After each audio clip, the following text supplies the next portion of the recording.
listening to the Twin Theory Podcast, Season 3, Episode 2.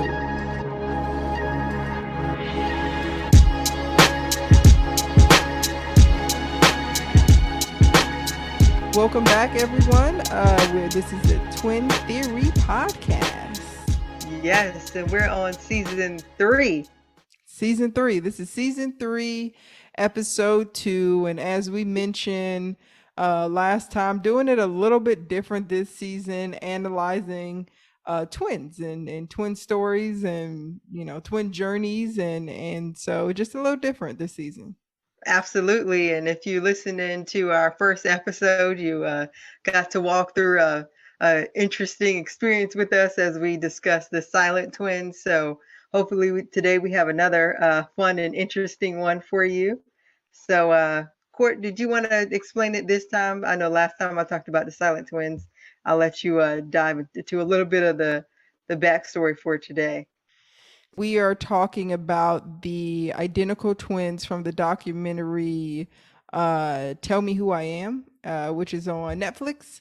It talks about the experience between two identical twin brothers, one Marcus and Alex. And Alex, at the age of 18, had a really bad motorbike accident and lost all of his memory. And when he woke up in the hospital, he couldn't remember anything, but he was able to look over, see his twin brother, and remember everything about his twin brother. He knew that that was his brother. He knew what his brother's name was, and I'll say characteristics and qualities about his twin brother. Outside of that, he didn't know anything else. He didn't know who his family was. He didn't know. He had to be retaught everything. So over the course of the next few years, he heavily relied on his brother Marcus to teach him everything. And everything seemed fine. Marcus taught him everything, showed him pictures of his, family and growing up. It just gave him these stories about how life was pretty much really good for him growing up. There were some hints at things that were a little bit off. But for the most part, everything lined up. Well, fast forward, his father passes away, and there's some interestingness that happens, between Marcus and his father's dynamic before his father father passed away, and then the same thing happens when their mother passed away. Alex is devastated, and Marcus seems not to be really bothered by the fact that their mother just passed away. And so there's some more internal questioning with Alex, but it's not until they start to actually go through their mother's house and he sees a picture of the two of them, of him and his brother Marcus, that he starts to realize maybe something is not exactly right here. Maybe the things that Marcus told him about their childhood don't actually align with what actually happened. So I don't want to give away too much of the documentary, but definitely it's just going through. It's this point where Alex realizes that something went amiss. It didn't really go the way that Marcus told him. And then ultimately at the end, Marcus reveals to him what happened through their life. So that's a nice little, shell of it. That's the verbal trailer of the documentary. So definitely after watching that, so many different questions that come up. And Marissa, I'll let you talk about, maybe some of the questions you had. Okay, so again, don't want to give away the documentary, so I'll keep it kind of high level generic. But throughout the documentary, Alex, which was the one that lost his memory, he kept talking about and reiterating this concept of not being alone. So, but he tied it into the fact that he was a twin. So he was like, yeah, since I'm a twin, I'm never alone. You're never alone when you're a twin.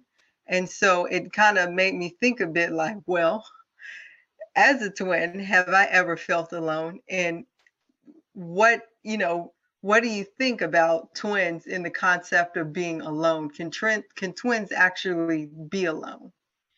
Yeah, that's a very good point that you that's really good, because it's a thought that it's kind of reoccurring throughout the entire documentary. They keep saying, oh, we are part of each other and we're never alone, never alone. And yes, growing up, growing up, I always felt like I had you. I felt like I always, like you were always going to be there, and that I needed you in a sense. And so when I was really, really young, I'll say elementary school, maybe early middle school, I did not feel alone, because I felt like, well, my sister's going to be there. I had moments that I felt alone, like when we were at school and they would separate us to go to two different classes, but I knew in the end I would be back with you. But it's not until we became a bit older, I'll say definitely late middle school, going into high school, that I felt that, yeah, you're there, but it's just like having another, brother, or another sibling, another brother or sister. Yes, there's definitely moments where I felt alone, and I still, going into adulthood, there are moments where I feel alone. I have an identical twin, but me and you go through different struggles. There's different things and different, I think, phases of our lives. We don't conquer the phases at the same time in the same way. And so, yeah, absolutely. I do have moments of aloneness.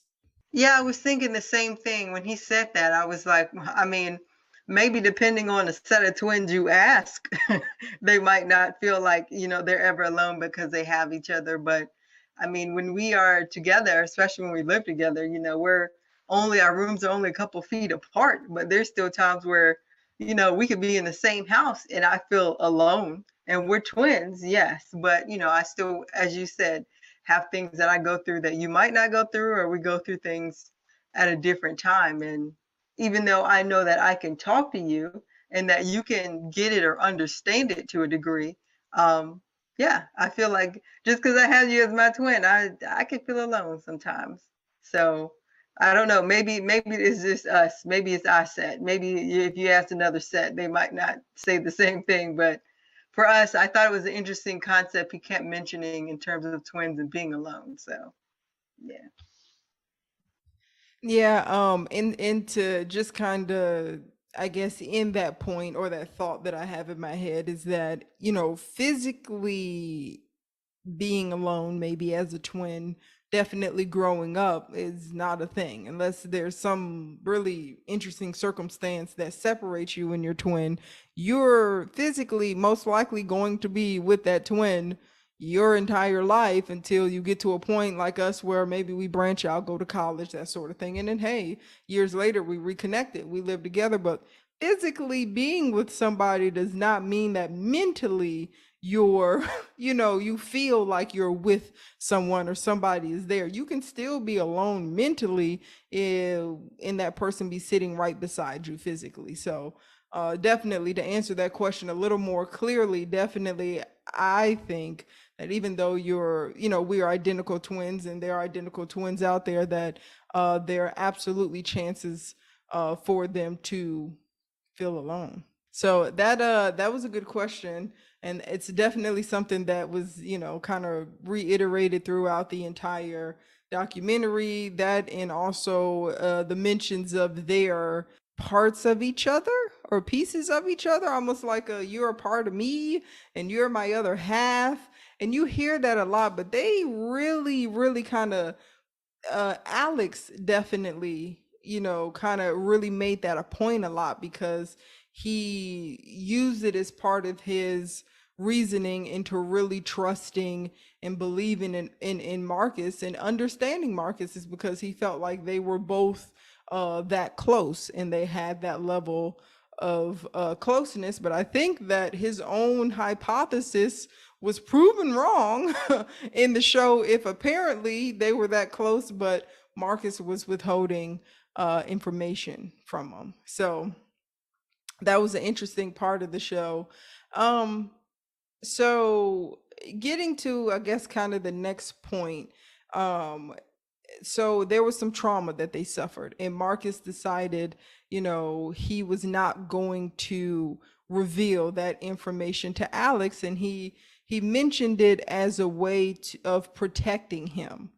And do you think because they were because they were identical twins, or do you think just because they were siblings or whatnot, that he felt more of a responsibility to protect his sibling? Because there are many people that, looking at reviews, have thought, well, I might have actually told my sibling what happened. But do you think because they were identical twins and they shared a deeper bond, that maybe that was more reasoning for him to feel like he needed to protect his brother? I don't know if twin had anything to do with it. I mean, being the fact that we're twins and we have the pleasure of having another sibling that is not our twin. Just thinking if I wasn't your twin, if it was just me and say V, I probably would not have told VJ everything, at least early on. Now, once he got older, I probably would have discussed it with him so that he knows. But early on, especially looking at the level of trauma, when you're recovering just from a brain injury, if you will, and you only remember one person, I agree. You do want to keep everything real basic. You don't want to throw too much heavy stuff at them at once. Let them just kind of process, relearn things. But I do think later on in life, I would have revealed it, whether it was twin or not.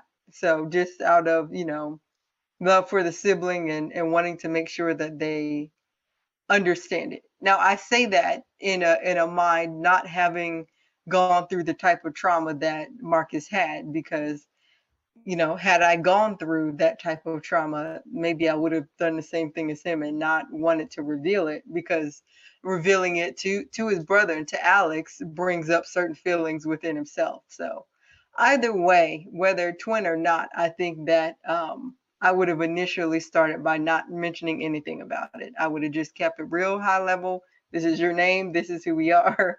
Things like that. Yeah, it's definitely I agree there.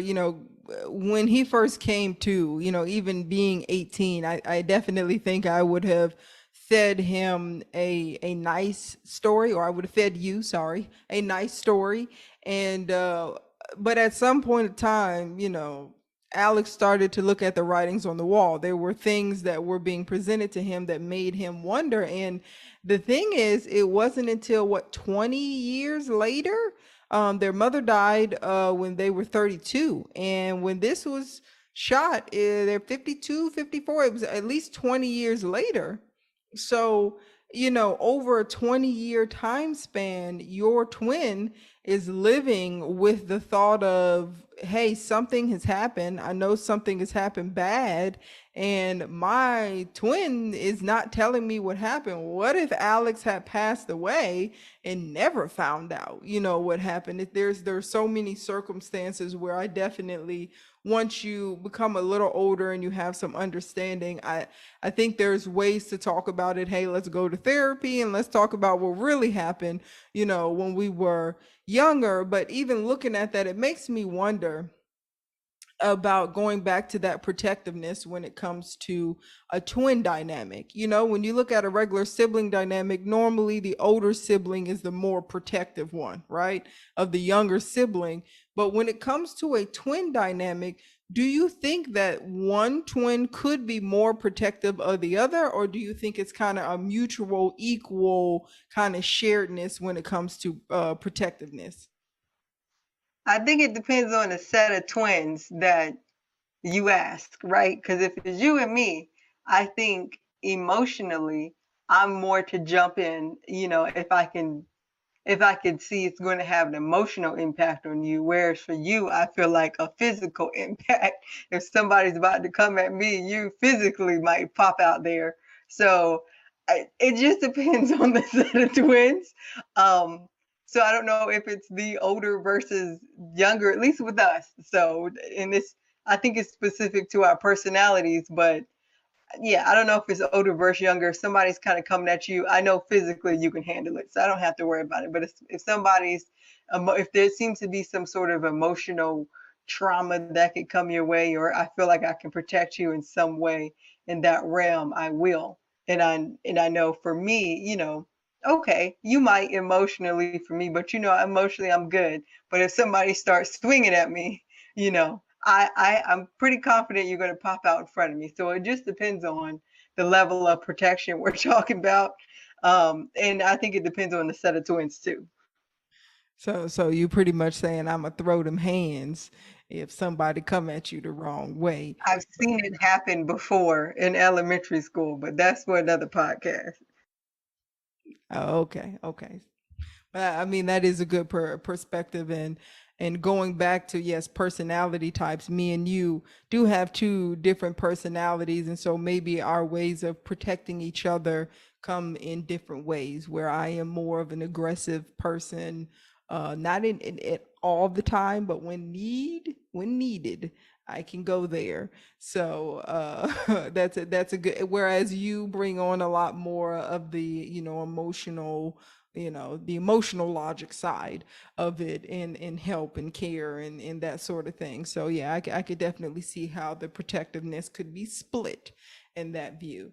And so, well, that does lead me to another that leads me to another question, because we talk about protection, and even just going back into what you said. Hey, Courtney, you're more, physical protecting than, that emotional side. I'm more of that emotional protection.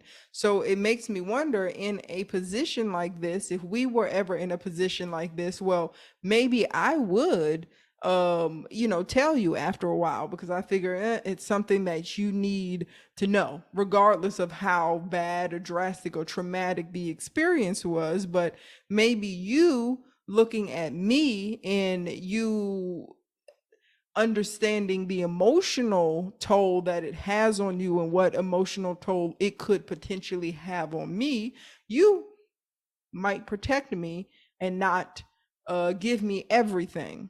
That leads me to the next question. At the very end, Marcus does reveal he can't tell his twin Alex in person, but he does go into another room, look in the camera, and tell Alex what happened to them. Alex does have a question about one of the things that he mentions, how it ended, that traumatic experience that they went through as children, how it ended. But it makes me wonder, if you hold something or protect somebody from something for those 20 years, what's the chances that you're going to tell the full truth? And do you think that Marcus indeed told Alex everything? I do feel like he told him. I'm going to let you answer the question first. Do you feel like Marcus told Alex everything? So, I mean, I think that's subjective, right? So I think that it just personally, I can't say yes or no. So just based on what went down in the documentary, what he said, I take it for face value. There is a portion where Alex talks about, them being twins and they know each other in and out. And maybe I'll talk about that a little bit after this. But in terms of what he said, and if I think he told him everything, potentially. I do know some of his reasons for not telling him about what went down. It wasn't only him protecting his twin, but it was him protecting him, because they both went through the trauma together. And I think that's a piece that has to be kept in mind as well. Because if one person endures drama and you saw it, from the outside, and you choose to keep it from them, that's one thing. But if you both endure the same trauma, by telling the other person about it, you're reliving a portion of that trauma, and you're kind of having to acknowledge it and deal with the emotions of it as well. So I think that's the other piece. To For something that emotional, and again, this is just me personally, to tell a bit but not all of it, I think would be tough, because once you start talking, it just all starts rolling out. That would be my thought, but again, it just depends on the person. Um, but yeah, so I don't, I know that doesn't really answer your question with a yes or a no, but for face value for the documentary, what he said, I would say, I mean, I think he did. Now, do I have more questions? Absolutely. Don't want to spoil it, so I won't go into more details about some of the other questions that I have. But I mean, in terms of the larger meat and potatoes of the trauma that they endured, yes. So I think he did reveal that portion. Yes, interesting, some of the points that you made. Me personally watching it, I think that he told enough that he knew would satisfy Alex. Maybe he knew, he never answered the question for Alex through those 20 years. And I think he finally answered the question and he added a little more sauce to it. I mean, Alex even mentioned that, hey, he kind of figured some of it, but there were some parts of it that he just didn't know maybe the magnitude. But I do think that Marcus may have withheld a few other details because there are some other things surrounding this story that is just weird. And what you did mention, I think, is interesting that from the perspective of Marcus, he was protecting himself as well. He did not want to relive some of that. He was free in a sense because, well, he didn't have anybody that was, constantly, talking to him about it or suffering through it. So he could kind of throw it away as well. And he kind of healed through that.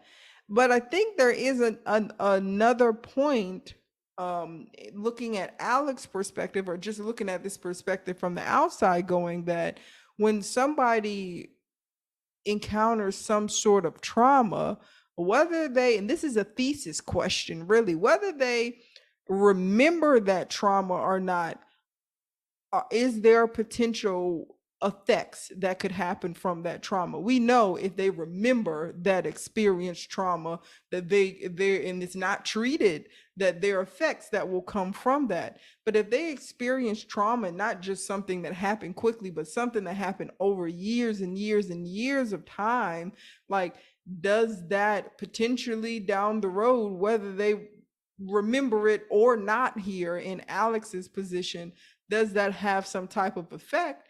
The other part of this that nobody really mentioned is, what if Alex got his memory back? And I think that's the part of this that's like, hey, you really do have to think about, maybe I do need to have this question, because what if one night or one day something happened, he hit his head again or whatever, and he gets all of those memories back? Now we have a bigger, issue. So definitely, ooh, like you said, there's so many things that go in this. I would definitely encourage everybody to go look at the documentary. It's a little over an hour. I think it's about an hour and a half. Little Hmm. slow, but it is a lot of information in there, a lot of things to kind of like take in. Yeah, I think the last thing that kind of stood out to me, because I was trying to think of generic things, not to just spoiler this whole thing, but that Alex kept mentioning as well was them knowing each other in and out since they were twins. And I do know that some siblings and twins know each other extremely well. They've been around each other so long, so they know each other. But do you think that twins have a better chance of knowing each other in and out, or knowing each other better than, say, regular twins, regular siblings? Yes, but here's my answer. It's not because they're twins, right? I think they know each other better because they have been around each other more. Typically, if you look at the dynamic between two siblings, normally there's one older than the other one. And so, even if it's only 1 year in between them, there's time that they spend apart. It's not like a twin who comes into the world together and you're learning everything together. You're learning yourself together. You're learning other people together. You're learning what everything is, and you're learning it with somebody else. So of course, you're going to learn that person and be more in tune with that person than anybody else, because while you're learning this world and what everything is, including yourself, there is somebody else, and there's not somebody else across the street, they're right beside you. In most cases, twins are sharing the same room and they're sharing so much together that, yeah, I do think that it's a higher chance or probability with twins, because they're not because they're twins, but because they're always together, and especially in those developmental years, from infancy on until, kind of like elementary school, where you're really learning so much. Okay. All right. I would definitely say I agree with that. I do think that there should always be space for the unexpected. Doesn't matter how much you know anybody. I think that there's a few things that would just throw people off that know you well. Because I think you can know somebody extremely well, but you don't know everything about them. I always think there's a few things about each person that only they know. Yeah, to agree with you, yes, because at some point in time you do start to branch off. So I think that, me and you, if we had to play a guessing game or something and we had to guess each other's characteristics, we would probably end with a 100% up until maybe the age maybe 11 or 12, definitely when we start to go into middle school, because, well, we start to bring on different experiences. You were interested in things that were different than what I was interested in, so now we started to experience things differently because our interests started to shift.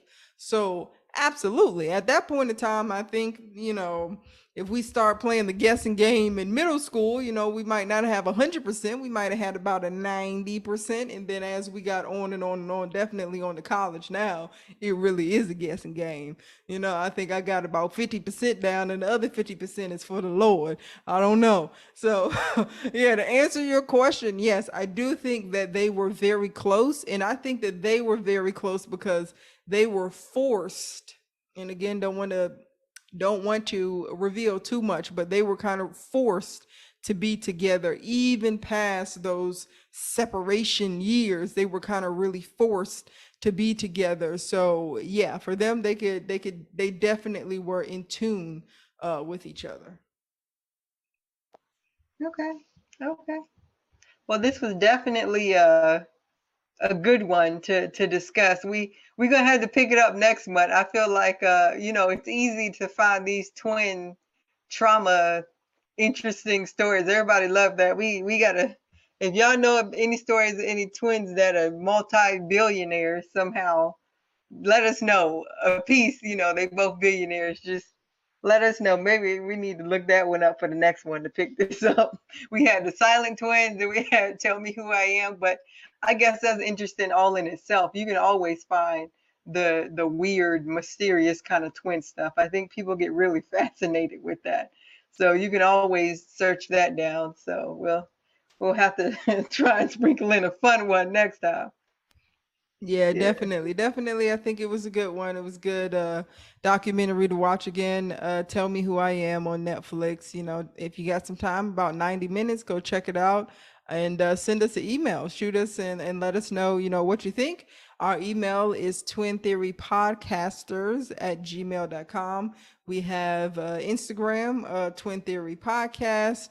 You can always also find us on YouTube at the Twin Theory Podcast, and we're on all major podcasting channels or networks or websites or whatever media. We're on the major ones, so definitely, check us out.